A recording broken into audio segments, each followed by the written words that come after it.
rescisória, de fato, o grande objetivo da ação rescisória é desconstituir a sentença. Então, quando eu faço uma ação rescisória, o que eu quero, na verdade, é desconstituir uma sentença. Eu quero invalidar essa sentença. Tá? Então, existe ainda a ação rescisória. Legal, né? Então, agora todo mundo está sabendo aqui os graus de jurisdição. Nós temos 3. 3 graus de jurisdição e já sabemos as peças. Inicial, petição inicial, começo de tudo. Citação, o sujeito é citado, o réu é citado para se defender. Cuidado que citação é o primeiro ato, o sujeito é citado para conhecer o processo. Depois, o andamento do processo é chamado de intimação. São publicações que saem e a gente precisa cumprir. Combinado? Segundo grau, acordo, Tribunal de Justiça, recurso de apelação, o agravo de instrumento. E temos aí o recurso especial extraordinário de terceiro grau. Tá bom? Existe a audiência. No Brasil, nós temos, no Código de Processo Civil, nós temos 4 audiências. Existe a audiência, chamada audiência de conciliação e mediação, que só serve para fazer acordo. Normalmente não é um juiz que vai fazer essa audiência, é um conciliador, ou seja, uma audiência que a gente tem que esquecer, que é advogada, tira a gravata, baixa o tom, baixa o ego, e vamos lá para tentar fazer o acordo. Ninguém é obrigado a fazer o acordo. A audiência de conciliação é uma audiência mais simples. Não é uma audiência que vai entrar no mérito, ok? Segunda audiência que nós temos é a audiência chamada audiência de... essa audiência é muito importante, é a mais importante, instrução e julgamento. Essa audiência de instrução e julgamento é uma audiência bam, porque esse é o ideal que a gente leve testemunhas.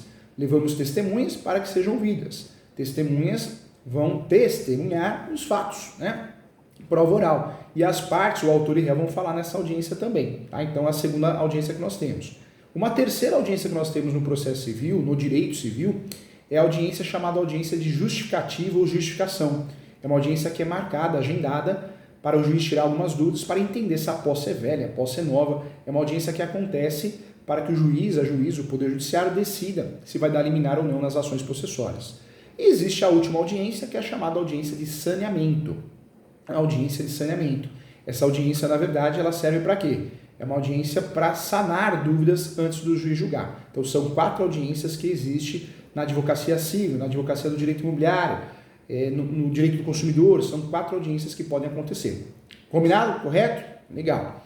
O que eu quero que você saiba também? Nós temos no Brasil 3 procedimentos.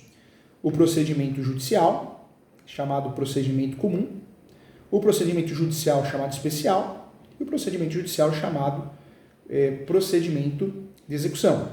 Então, professor Júlio, o que é procedimento?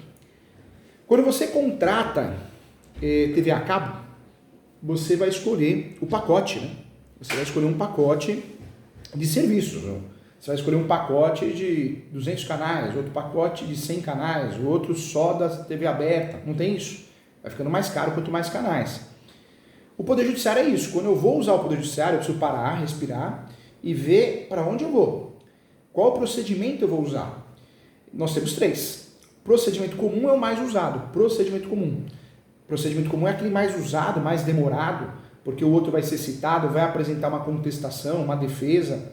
É o mais comum, mais demorado. Procedimento comum é o mais utilizado, é residual. Quando dá para usar o segundo procedimento, o comum é o primeiro, o segundo é a execução. Eu só não uso o procedimento de execução quando não dá. O procedimento de execução é um procedimento que eu vou usar com o objetivo de resolver rápido. Porque a execução não tem aquela fase de conhecimento demorada antes da sentença. Procedimento de execução eu já vou no segundo tempo. Não preciso da sentença, eu já vou cobrar. Então, cuidado. Execução é o procedimento mais rápido, é o melhor de todos. A gente só não usa quando não dá. O procedimento de execução nós vamos usar toda vez que a gente tem um contrato assinado. Um contrato assinado, 2 testemunhas, o comprador, o vendedor, os contratantes têm que assinar e 2 testemunhas. Aí eu posso usar o procedimento de execução porque eu tenho um título executivo extrajudicial. Quando eu não tenho título executivo extrajudicial, não dá para usar o procedimento de execução, que é o melhor, é mais rápido. Dá para bloquear a conta, penhora online, bloquear um carro. É diferente. O terceiro procedimento, eu falei do primeiro, procedimento comum. O terceiro é o procedimento, o primeiro é o procedimento comum, o segundo é o procedimento de execução e o terceiro é o procedimento especial. Procedimento especial são algumas ações que eu tenho no Código de Processo Civil e eu vou usufruir dessas ações porque é alguma coisa diferente. Algum prazo, alguma regra, algum pressuposto, por isso é chamado especial. É um procedimento diferente. Nós não temos muitas ações de procedimento especial, mas quando eu vou no Código de Processo Civil, a partir do artigo 515, eu tenho lá ação de exigir contas, é procedimento especial, exigir a compensação, as contas, a prestação de contas de alguém, as possessórias, é procedimento especial, reintegração, manutenção, interdito proibitório, demarcatório, divisão de terras, é procedimento especial. Então, são ações que alguma coisa tem de diferente, elas são tratadas como especiais dentro do Código de Processo Civil. O Código de Processo Civil ele cuida da parte processual, prazo, sentença, ou seja, é um manual de como usar o fórum. O processo civil é um manual de como usar o fórum. Direito civil é o direito propriamente dito. O que é um maior, menor, capacidade, o que é um divórcio, separação, então é isso. Tá? Nós temos ainda, gente, o Juizado Especial Cível, o JEC, eu quero que você entenda, é o antigo Pequenas Causas, né? O JEC. O JEC é o órgão judicial, ele é do Poder Judiciário, mas é com base numa lei, seria um procedimento especial,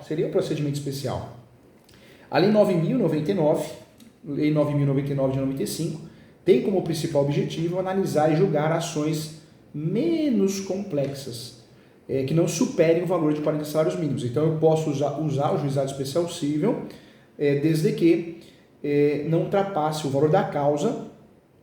A petição inicial é a regra do jogo, tem que ter valor da causa, não ultrapasse a 40 salários mínimos. Por isso é chamado de pequenas causas. Até 20 salários mínimos não preciso de advogado. De 20 a 40 eu preciso de advogado. O Juizado Especial Cível, o JEC, é questões cíveis, mas tem o GCRIM, questões criminais, ok? Crime de menor potencial ofensivo. Para que serve o JEC? Então vamos lá.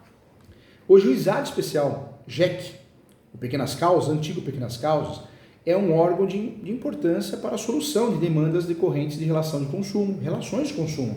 Comprei alguma coisa, não entregou, compra e venda na internet, né? Relação de consumo no geral, relação de consumo é o que a gente faz todo dia, né? Compra alguma coisa no mercado, uma construtora, relação de consumo.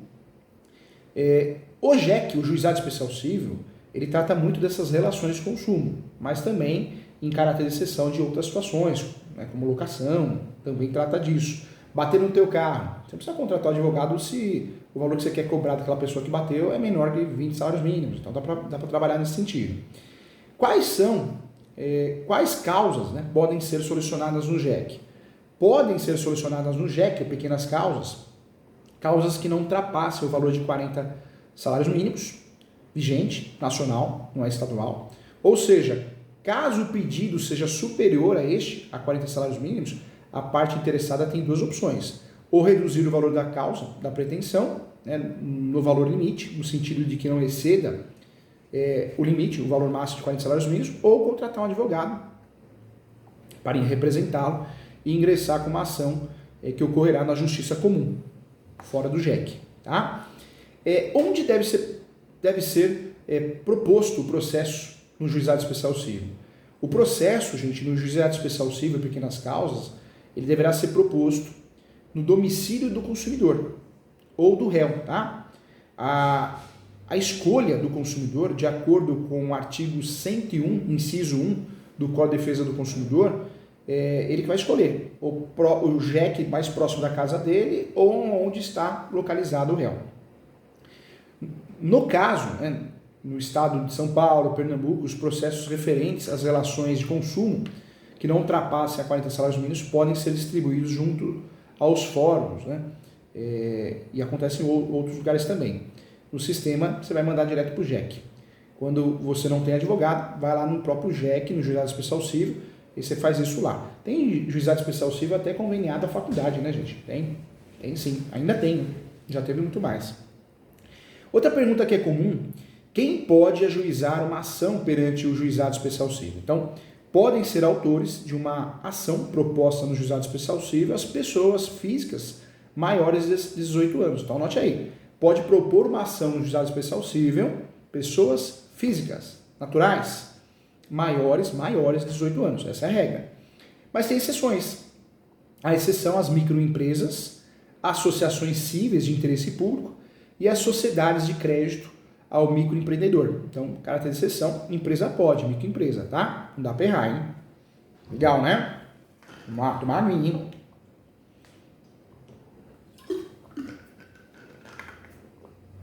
toma a sua também. Vamos lá. Outra pergunta que é muito comum é quem não pode ser réu nas ações ajuizadas no juizado especial civil. Então, isso também é importante. Não podem ser réus nas ações junto ao juizado especial civil as pessoas jurídicas de direito público. Não pode, tá?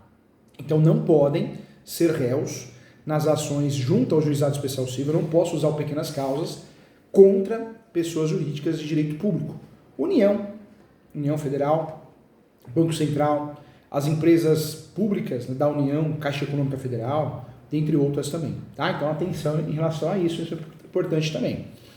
Atenção, as sociedades de economia mista podem participar, ok? Então, atenção aqui. União, Estado, Município não pode? Não pode.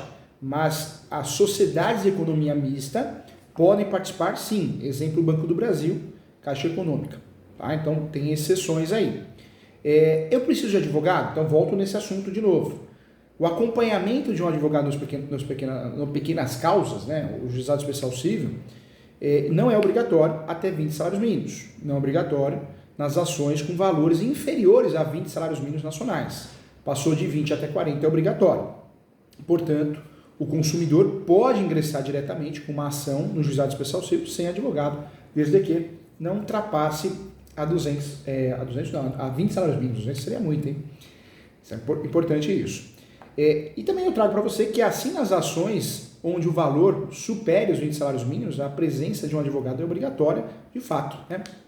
Então também é obrigatória a contratação de advogado quando eu vou usar o juizado de 20 até 40 salários mínimos. Então, conforme eu já tinha falado, é isso. Cuidado, o juizado especial civil eu também posso propor recurso, só que o recurso tem outro nome. Lembra que eu falei que o nome do recurso de uma decisão que eu não concordo, definitiva, não é recurso de apelação? No juizado, o recurso tem outro nome, recurso inominado. E o prazo também é outro, não é 15 dias, é 10 dias. Precisa tomar cuidado com isso, tá bom? Então tem recurso no juizado especial civil. Cuidado, o juizado especial civil não tem perícia, o juizado especial civil não tem citação por edital, ok? Outra pergunta que foi feita aqui, professor Júlio, como ingressar com um processo sem advogado? Juizado especial civil, até 20 salários mínimos. Outra pergunta que foi feita, onde ajuizar o processo no juizado especial civil? A competência do juizado especial civil é até 40 salários mínimos no fórum próximo da sua casa. Então, atenção. Outro ponto também, a propositura do processo no juizado especial civil, o processo é proposto com a apresentação do pedido, que poderá ser oral ou escrito, né? Então é mais simplificado. Na primeira hipótese, basta o interessado comparecer à secretaria do juizado especial civil, o atendente vai reduzir a escrita. Ele vai falar e o atendente vai reduzir a escrita, por isso não tem advogado. Na segunda hipótese, que nós falamos aqui, o pedido pode ser escrito, então eu posso, mesmo sem advogado, fazer minha petiçãozinha e levar no fórum.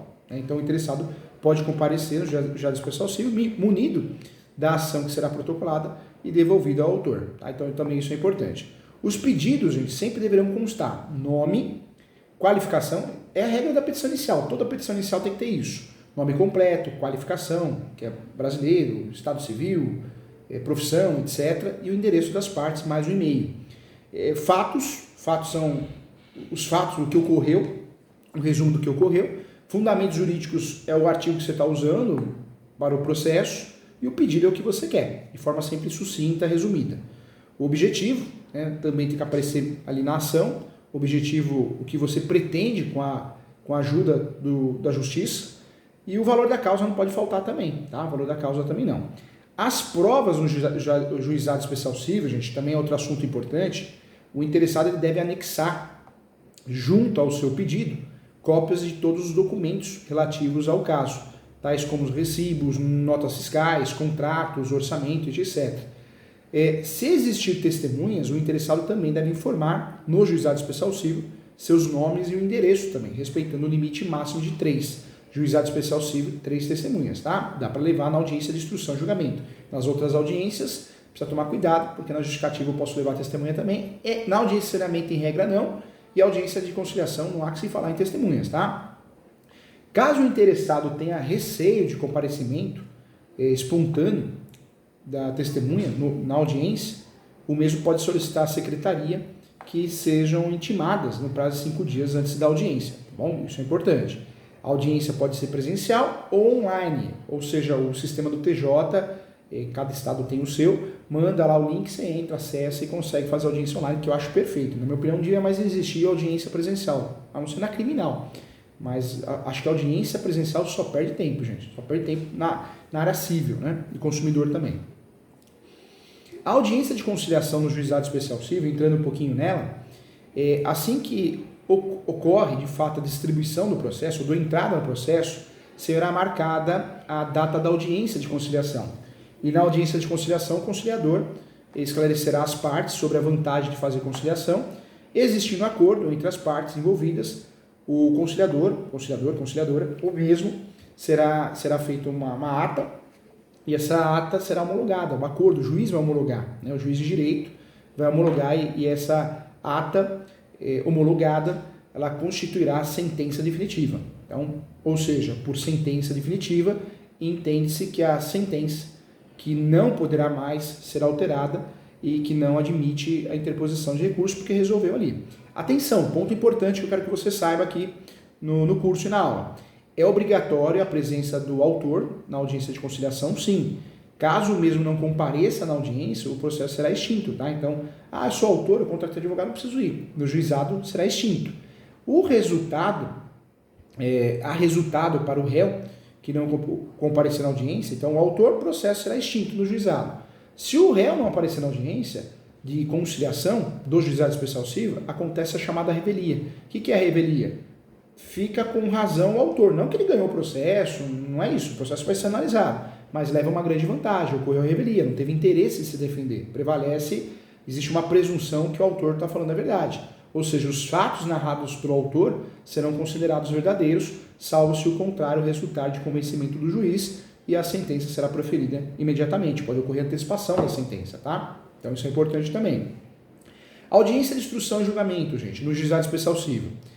Não obtendo êxito na audiência de conciliação, ninguém é obrigado a fazer acordo, será marcada a audiência de instrução e julgamento. E essa sim é feita por um juiz, juíza, e essa sim eu tenho que levar as testemunhas, a qual o juiz ouvirá as partes e analisará as provas apresentadas, julgando, né, ao final o processo. Atenção, isso é importante. O não comparecimento do autor à audiência de instrução e julgamento acarreterá sim na extinção da ação. Então, outro ponto importante. Mais um ponto que eu quero trazer para você. Sentença no juizado especial civil. A sentença ela será elaborada por um juiz de direito e deve conter, sim, toda a fundamentação que a levou ao convencimento. Tá? Então, isso é importante. Existindo condenação no juizado especial civil, a sentença deverá expressar o valor. Tá? Então, um ponto importante. E outra dica também. A sentença, gente, ela põe fim ao processo no primeiro grau de jurisdição. A primeira instância. E somente condenará o vencido no mesmo, né, em custas e honorários do advogado. Então, importante isso, nos casos de litigância de má-fé. Então, importante. Gente, cuidado. Tem honorários advocatícios pactuados, você combina com o advogado. Tem honorários advocatícios por êxito. Ação trabalhista, previdenciário, civil, não tem ação por êxito. Advogado que cobra por êxito na ação civil, gente, desculpa, não sabe nem o que está fazendo. É verdade, não existe êxito no ramo civil.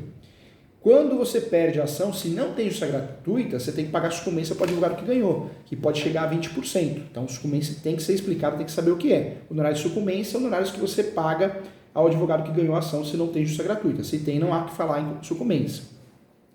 Voltando aqui, no recurso no juizado especial civil, eu me adiantei, eu falei do recurso inominado, 10 dias o prazo, então é o único recurso que nós temos no juizado especial civil, tá? O recurso no pequenas causas, o recurso no juizado especial civil deve ser interposto sempre no prazo de 10 dias, contados a partir do conhecimento da sentença. Detalhe, para propor recurso, no juizado eu preciso de advogado. O recurso deverá ser apresentado por escrito e será julgado por uma turma composta por 3 juízes togados de primeiro grau de jurisdição, ok? Atenção, é importante saber que para a interposição do recurso no juizado especial civil, então, como eu já falei, precisa da representação do advogado, é obrigatório. Recurso extraordinário no juizado especial civil. Cabe recurso extraordinário no juizado especial civil das decisões proferidas pelo colegiado de juízes do tribunal ao Supremo Tribunal Federal, o STF, no caso de violação à Constituição Federal. Outro ponto que eu queria falar para você, execução no juizado especial civil, cumprimento de sentença. Quando eu ganho, eu preciso cobrar. Então eu vou cobrar aquilo que eu ganhei na sentença. É uma peça que chama cumprimento de sentença, senão nada acontece. Nos casos em que a sentença não for cumprida voluntariamente pela parte vencida, o vencedor poderá solicitar a execução forçada da decisão, ou seja, promover o processo de execução, o cumprimento de sentença no mesmo lugar onde tramitou o processo, tá? Se mesmo assim o vencido não cumprir a obrigação, o vencedor poderá requerer, isso é importante, a elevação da multa ou a transformação da condenação em perdas e danos em valor a ser arbitrado pelo juiz, ok? Despesas no pequenas causas, isso é importante. Despesas com processo no juizado especial civil. Não existe despesas, né? Não são devidas despesas. No processo do juizado especial civil não tem despesa. Você não paga taxa judiciária, você não paga citação, você não paga nada, né? Não paga nada. As despesas não pagam. Não existe despesa no juizado especial civil, salvo para recorrer, tá? Então não são devidas despesas com processo no juizado especial civil na primeira instância, as despesas comuns com o processo, que é a citação, intimação, taxas judiciárias ou honorários advocatícios. É somente em segundo grau que haverá necessidade de pagamento dessas despesas. Então, o segundo grau tem. Em segundo grau, paga a taxa recursal. Tá? Os honorários sucumbências, os honorários do advogado, os honorários sucumbenciais, o advogado que ganha ação, se não tem justiça gratuita, apenas serão devidos quando o recurso for julgado improcedente, a parte que perder, e serão arbitrados pelo juiz em 10 a 20% do valor da condenação. Atenção, na nossa legislação, ela acaba desestimulando, né, o recurso meramente protelatório, ok? Juizado especial civil, eu falei aqui, justiça estadual. Outra coisa que eu quero contar para vocês aqui. Nós temos 3 graus de jurisdição, concorda? Primeiro grau, juiz, sentença. Segundo grau, desembargadores, acórdão. Terceiro grau, ministros, acórdão. 3 procedimentos, procedimento comum, especial e procedimento de execução. Por fora nós temos o procedimento especial do juizado. Mas nós temos 2 justiças, gente. Eu não sei se você parou para pensar, mas tem a justiça federal e tem a justiça estadual. Nós usamos, o mais comum é a justiça estadual. Nós usamos a justiça estadual. A justiça federal é exceção. Nós só vamos usufruir da justiça federal quando existe a competência obrigatória para usar a justiça federal. Ou seja, quando eu estou processando ou sendo processado por alguém da União, né? Então, fazendo algo contra a União. Então, vou usar a justiça federal, tá bom? Existe o juizado especial civil, legal, está craque. Mas existe também, anote aí, o juizado especial federal, o JEF, J-E-F. Da mesma forma que o juizado especial civil existe o juizado especial federal, o JEF, e é destinado a causas de menor gravidade também. Entretanto, existem algumas diferenças entre essas 2 instituições, vamos chamar de instituições. O juizado especial federal processa e julga causas federais, somente causas federais, cujo valor, atenção, não ultrapassa 60 salários mínimos. Então, o JEC da Justiça Estadual, 40 salários mínimos. O JEF, ou seja, o JEC da Justiça Federal, 60 salários mínimos. Então, nós temos aí 20 salários mínimos a mais. O limite do JEC estadual, 40. O limite do Juizado Especial Federal, 60. Tá bom? 60 salários mínimos. Nos processos federais do Juizado Especial, podem ser réus ou autores a União, autarquias, que é um grande exemplo, INSS, o Banco Central, fundações e empresas públicas, como a Caixa Econômica Federal, e assim podem ajuizar a ação pessoas físicas, também microempresas e empresas de pequeno porte também. Por outro lado, as partes no Juizado Especial Federal podem designar representantes que não sejam advogados para representá-los, ou seja, no Juizado Especial Federal, você pode fazer uma procuração para alguém que não seja advogado, tá? Pouca gente sabe disso, mas é uma realidade. Combinado? Agora você está craque, né? Então você não erra mais. Então, legal, você já conhece agora o Poder Judiciário. Quando eu tenho um processo, vai sair as intimações, a publicação no sistema do advogado junto ao OAB. E aí o advogado vai cumprindo as publicações. Então, um técnico jurídico, um analista jurídico, ele pode trabalhar no escritório de advocacia, onde ele vai tomar conta das publicações. Ele vai entrar no site da OAB, vai digitar lá o cadastro, login e senha, vai entrar. E aí aparece todo dia tem publicação. Tem dia que não sai, tem dia que sai muitas. É assim, você vai imprimir ou vai separar numa pastinha, se usa o drive ou no sistema, e aí o advogado vai cumprir esses andamentos. Você que é analista e técnico judiciário, dependendo da sua experiência, você vai fazer as peças simples, né? Peças de juntadas, de documentos, peças pedindo alguma coisa, você vai aprender também a tocar o andamento, tá? Então isso é importante. Sempre ser organizado, né? Não pode perder prazo. Prazo é algo perigoso, então tem que anotar numa agenda ou ter um sistema, tem que tomar muito cuidado com isso, tá bom? Tem prazo, tem que cumprir prazo. Perder o prazo, a coisa complica. Então isso é importante. Isso é o Poder Judiciário, né? Isso é o Poder Judiciário, nós agora sabemos como que funciona o Poder Judiciário, de fato fica muito mais fácil ser um analista, ser um técnico. E agora eu preciso entender os cartórios. Cartório é o Tribunal de Justiça, cartório é a delegação do Tribunal de Justiça. Cada cartório tem a sua atribuição. Quando eu falo de cartório, nós temos vários cartórios, né, no Brasil. Cartório, ele é delegação do Tribunal de Justiça, ou seja, o oficial de cartório, ele passa num concurso público, ele vira oficial de cartório, registrador, tabelião, e ele monta a equipe dele CLT, que esse curso proporciona a você também a ter uma formação para poder trabalhar no cartório. A ideia é que você possa trabalhar em imobiliária, cartórios, essa é a ideia desse curso, né? Você pode prestar serviço para cartórios, imobiliárias, advocacia, construtoras, jurídicos, departamentos jurídicos, então essa é a ideia. Quais são as atribuições dos cartórios, de cada cartório? Então vamos lá. Nós temos vários cartórios diferentes e não podemos errar. Os serviços prestados pelo cartório de registro civil, o cartório de registro civil faz o quê, professor Júlio? Os cartórios de registro civil são responsáveis pela prática de atos de registro, registro de nascimento, casamento, óbito, entre outros. Então, eu preciso de uma certidão de óbito, cartório civil. Eu preciso de uma certidão de casamento atualizada, cartório civil. Uma certidão de nascimento atualizada, cartório de registro civil, ok? Então, o cartório civil vai arquivar isso.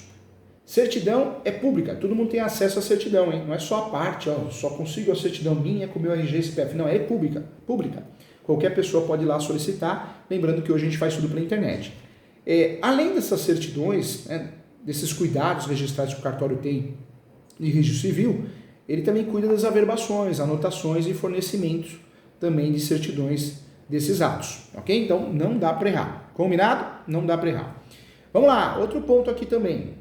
Cartório, quais são os serviços prestados pelo cartório de registro de títulos e documentos? Vamos lá, não vai confundir, hein? Registro civil a gente já falou, estamos no segundo cartório. Qual que é a atribuição desse segundo cartório? Você sabe qual que é? Então vem comigo, ó. Esse segundo cartório, os cartórios de registro de registro, né? De registro de títulos e documentos, esse é o nome, cartórios de registro de títulos e documentos, têm funções diversas. Eles promovem registro de documentos gerais, como contratos que têm por objetivos bens móveis, e também ele é o cartório responsável por fazer notificações extrajudiciais. Você paga para o cartório notificar alguém, ele presta serviço. Também, como as de cobrança, né? Cobrança de contrato, de documentos, também, essa é a função, tá? Esse cartório, ele também é responsável por fazer notificações extrajudiciais, como a de cobrança, por exemplo, solicitação de documentos, essa é a função desse cartório. Além disso, o cartório de registro de títulos e documentos também presta o serviço chamado a suplementar ou residual, que os outros cartórios não fazem, esse cartório pode fazer, praticando os registros não atribuídos aos demais cartórios. O que o cartório de imóveis não faz, o que o cartório de civil não faz, o cartório de pessoas jurídicas não faz, esse cartório pode fazer, que é o cartório de registro de títulos e documentos, ok? Quais são as atribuições dos cartórios de registro civil de pessoas jurídicas? Então, estamos falando de um outro cartório já, hein? Ok? Esquece o chamado cartório de registro de títulos e documentos. Agora estamos falando de outro cartório. Cartório de registro civil de pessoas jurídicas. Os cartórios de registro civil de pessoas jurídicas são responsáveis pelo registro dos contratos sociais, atos constitutivos e estatutos. E também as suas respectivas alterações, tá? Das empresas, sindicatos, associações, fundações, sociedades civis, PIAs, né? Religiosas, morais, científicas, é tudo esse cartório que vai fazer. Outro cartório que nos interessa muito é o cartório de notas, né, gente? Cartório de notas, tabelião de notas. Os cartórios de notas são competentes para lavrar de fato, escritura pública. O grande objetivo do cartório é lavrar a escritura pública, né? O cartório de notas, o tabelião de notas. Então, o tabelião de notas tem o objetivo de lavrar a escritura pública, procuração, escritura pública compra e venda, escritura pública de inventário, uso capião, adjudicação compulsória. Falou em lavrar uma escritura pública, seja um contrato, ou seja uma procuração, ou reconhecer firma, é o que esse cartório faz. Então, os cartórios de notas são competentes para lavrar e elaborar, né? Escrituras como as de imóveis, reconhecimento de paternidade, de firma, testamento, partilhas, inventário, divórcio, quando pode, autenticações de cópias e procurações, reconhecimento de assinaturas, entre outros. Essa é a função dos cartórios, tabeliões de notas, cartórios de notas, tá? O próximo cartório que nós temos é o cartório de registro de imóveis. Os cartórios de registro de imóveis, diferente dos outros, é por competência. Se você quer uma certidão de propriedade atualizada, você tem que ir nesse cartório de competência. Ele pega os bairros, né? São Paulo, o município de São Paulo, nós temos 18 cartórios. Cidade interior, uma cidade menor, tem um só, 2, então depende da cidade. Cidades maiores normalmente tem, São Paulo tem 18, né? Então é muito cartório. Os cartórios de registro de imóveis, gente, eles registram os títulos de propriedade de imóveis e as respectivas averbações, né? Assim, para saber quem é o proprietário de um imóvel, é necessário consultar o registro de imóvel nesse cartório. E também é importante saber que a escritura de um imóvel pode ser lavrada em qualquer cartório de notas, tabelião de notas, inclusive de outra cidade ou outro estado, pode, mas tem que ser registrada no cartório competente. Ou seja, cartório competente, eu sempre brinco com isso. Você pode ser maltratado, você vai ter que pedir desculpa, mesmo você sendo vítima, você vai ter que pedir desculpa e vai ter que resolver ali, porque por competência não dá para fugir, não dá para escolher. Outro cartório que nos interessa muito, gente, é o cartório de atribuições dos cartórios de protesto, né? O cartório de protesto, as atribuições desses cartórios é de competência para o protesto de cheques, notas promissórias, duplicatas e outros documentos e que se reconheçam dívidas. Cartório de protesto é para protestar. Protestar é gerar publicidade que aquela pessoa está me devendo. Cartório de protesto serve para isso. Mais um cartório que nos interessa é o cartório de registro de contratos marítimos. Existe esse cartório. Contratos marítimos e de distribuição, chamado cartório de registro de contratos marítimos ou cartório de distribuição, tanto faz. Esses cartórios são restritos a alguns estados, não é todo estado que tem. Os primeiros tratam exclusivamente de atos relativos às transações de embarcações, navio, barco, embarcações marítimas, né? E os segundos, chamados cartórios de distribuição, respondem para a distribuição equitativa de serviços cartoriais, de que trata a Lei 8.935 de 94, ou seja, os atos complementares à função. Tá? No Distrito Federal não existem esses cartórios. Outro ponto também, como posso, professor Júnior, me certificar que os valores cobrados pelo cartório estão corretos? Na verdade, o cartório não cobra o que quer, ele tem que seguir a tabela do Tribunal de Justiça. Então, o Tribunal de Justiça de cada estado tem a sua tabela, disponibiliza essa tabela em seu site, o site eletrônico, e anualmente essa tabela sofre atualizações. Cartório você paga uma taxa que é chamada emolumentos, válida para a cobrança de emolumentos, que é o serviço do cartório, dos cartórios extrajudiciais, tá? Então não dá para errar. Combinado? Então agora você já conhece muito bem a justiça, como que eu uso a justiça, mas também você conhece essa parte dos cartórios. Então fica mais fácil de você entender. Legal, né? Ficou mais fácil agora. Agora, dentro desse curso, que é importante você saber para poder prestar um serviço de qualidade, eu quero que você conheça as certidões. Nós temos as certidões distribuidor civil, então eu entro no site do Tribunal de Justiça e solicito certidão distribuidor criminal da esfera estadual, certidão distribuidor civil. Eu quero descobrir se aquela pessoa tem ações no nome. Então a certidão distribuidor civil serve para isso, para eu descobrir se ela tem ações. A certidão tem que ser negativa, se for positiva eu vou descobrir se ela tem ações no nome. Então esse é meu objetivo, né? Descobrir se tem ações ou não. Fechado? Combinado? Eu posso listar certidão distribuidor civil da esfera estadual e certidão distribuidor civil da esfera federal. Certidão distribuidor civil para ver se tem ações cíveis, divórcio, separação, inventário, uso capião, colisão de veículo, ações de consumidor, direito do consumidor, inventário, certidão distribuidor criminal para ver se tem ações criminais. O ideal é que eu faça essa pesquisa sempre no site do TJ estadual e no site da Justiça Federal. Cuidado, nós temos essas certidões da Justiça, do Poder Judiciário, mas temos as certidões também dos cartórios. Então, nós temos as certidões chamadas cartorárias. Então eu vou solicitar a certidão de propriedade e a certidão para ver se o sujeito é dono. Certidão de propriedade atualizada, pode ser matrícula ou transcrição. Então tem várias certidões. Na trabalhista tem a certidão de execuções trabalhistas, eu vou solicitar para ver se tem ações em andamento trabalhista e de execução, porque eu vou ver se tem uma ação trabalhista contra aquela pessoa física ou jurídica já na fase de execução. Então são duas, né? Quando eu vou comprar um imóvel, gente, o ideal é que eu faça o due diligence. O que é o due diligence? Eu vou solicitar várias certidões de quem está comprando, quem está vendendo do imóvel para descobrir se é um negócio seguro ou não. Chama due diligence. Cuidado!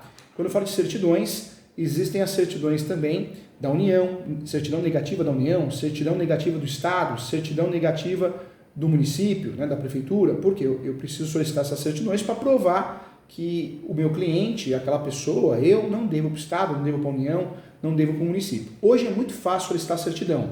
Certidão de distribuidor civil, site do TJ daquele estado que você precisa. Site do TJ estadual ou da Justiça Federal. Certidão de imóveis, cartório de imóveis competente. Certidões trabalhistas, site da Justiça do Trabalho. Hoje, se você digitar no Google, certidões trabalhistas, link, já aparece. Hoje é muito mais fácil, né?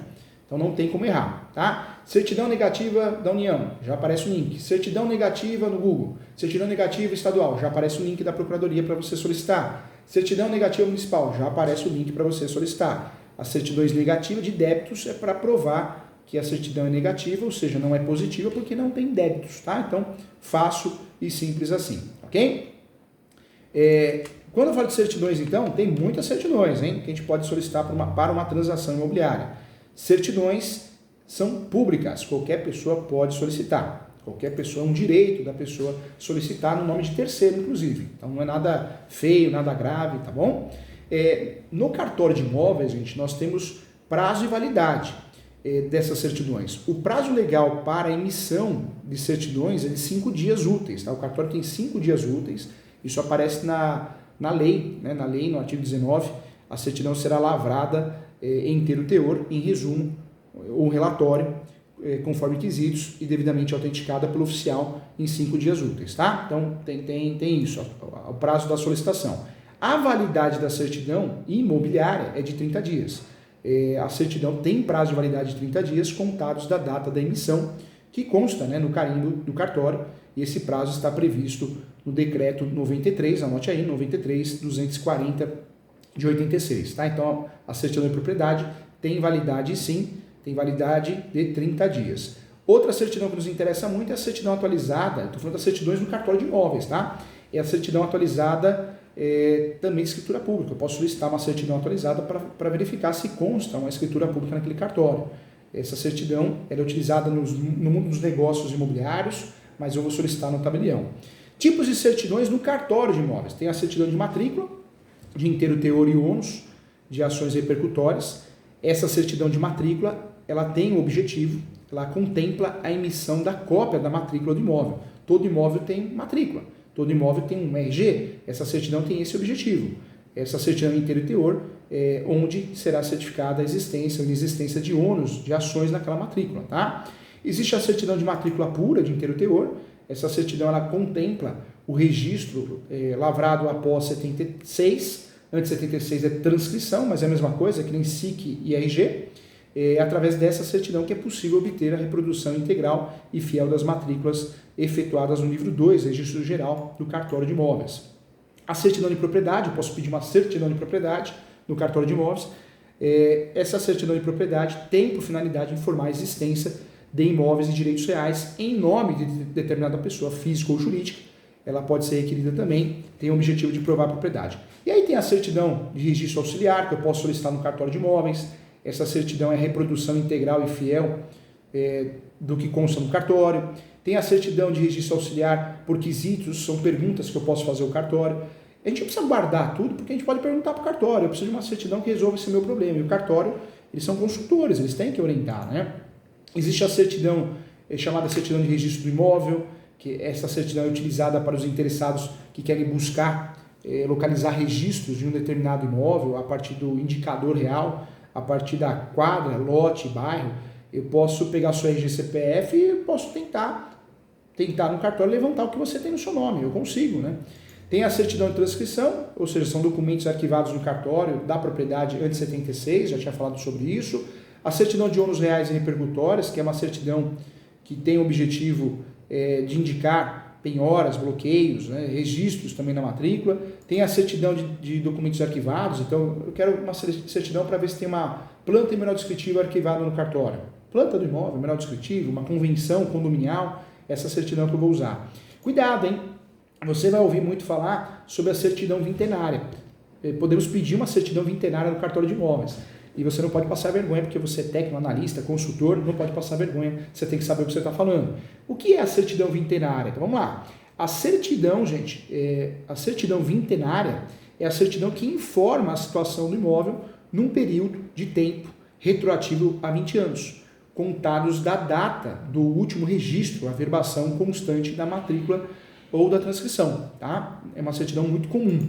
Outra certidão que nos interessa muito é a certidão para requerer uso capião. Eu posso solicitar uma certidão para verificar se existe na serventia alguma coisa em andamento, se tem ART, CREA, alguma coisa nesse sentido arquivado.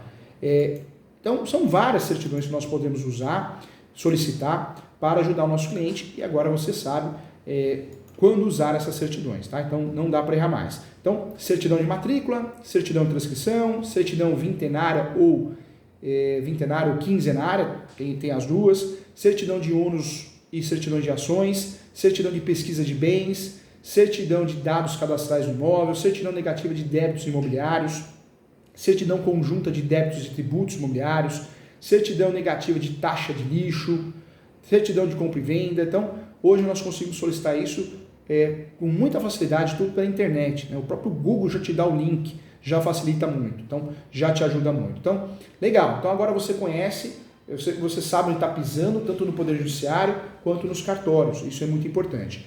Trago para você que nós temos duas formas de adquirir propriedade no Brasil. A primeira é a originária, uso capião, tem os capião de 5 anos, 10 anos, 15 anos. A segunda é a derivada, os contratos imobiliários, compra e venda, pagamento à vista, promessa, estou comprando algo que não existe ainda, talvez um imóvel na planta. Compromisso, é o contrato que eu estou comprando, mas existe obrigação de fazer. Cessão de direitos possessórios, estou comprando imóvel irregular, cessão de direitos possessórios. Cessão de direitos hereditários, estou comprando ou vendendo direito de herança, cessão de direitos hereditários. Então, são os contratos mais utilizados no Brasil.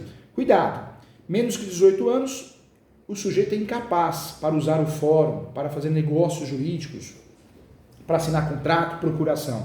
Menos que 18 anos, dos 16 aos 18, ele é incapaz. Ele, ela. Mas incapacidade o quê? Relativa. O pai e a mãe vai assinar com ele e ela, pronto, volta pro jogo. Menos que 16 anos, incapacidade absoluta. Então não dá para assinar procuração, não dá para assinar contrato de compra e venda, não dá para assinar contrato de locação, não dá para assinar nada. Porque o pai e a mãe vai representar. Então presta atenção aqui, ó. Respira. Menos que 16 anos, incapacidade absoluta. Tem que ser representado pelo pai e pela mãe. Dos 16 aos 18, incapacidade relativa.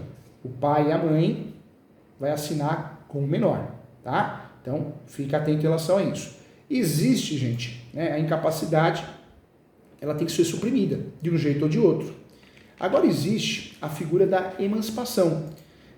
A emancipação é um ato irrevogável, por isso os pais devem ter plena convicção, né, de que o menor possui maturidade suficiente para ser emancipado. Não é boato e ainda existe. A emancipação pode ser feita de forma consensual, o pai e a mãe quer, pode ser feita de forma judicial ou de forma legal, um direito, né, que a pessoa tem. A emancipação no Brasil ainda é muito comum. Não adianta emancipar para casar, mudou essa história, tá? Na verdade só consegue casar com a maioridade, mudou, tivemos uma mudança que eu achei interessante. A incapacidade, gente, ela antes dos 18 é incapaz. E eu posso antecipar essa capacidade com a emancipação. Então, se os pais querem, ótimo, faz isso no cartório com facilidade. Se o pai quer e a mãe não quer, tem que ser judicialmente.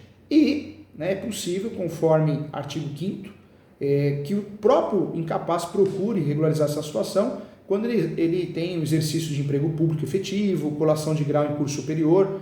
Hoje é muito difícil isso ocorrer com menos de 18 anos, mas seriam esses motivos, né, que daria ao sujeito o direito de conseguir essa emancipação sem autorização do pai e da mãe. Em regra tem a voluntária, papai e mamãe quer, judicial porque o pai quer, a mãe não quer, e tem a legal, que são motivos que permitem. No passado o casamento, hoje não, mas exercício de emprego público efetivo, colação de grau em curso superior, economia própria. Então eu tenho menos que 18 anos, eu consigo provar que eu tenho economia própria, eu consigo me emancipar, tá bom? Então não dá para errar.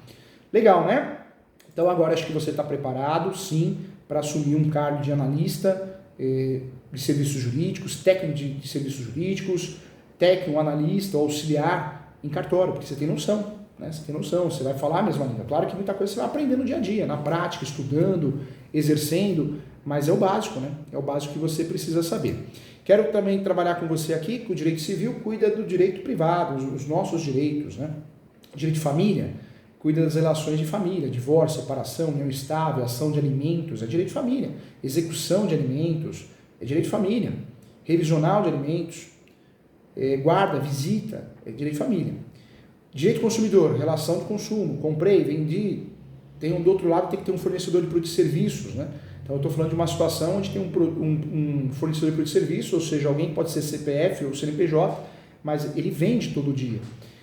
Crime, processo penal, direito penal. Outra coisa, relação trabalhista, CLT. Então são ramos diferentes. O direito civil, ele é o gênero de várias espécies. Dentro do direito civil tem o direito imobiliário, o qual o professor é especialista, tem o direito médico, tem o direito de família, tem o direito de sucessões. Então tudo isso você precisa saber, tá bom? Em relação ao processo civil, nós falamos aqui as questões básicas, né?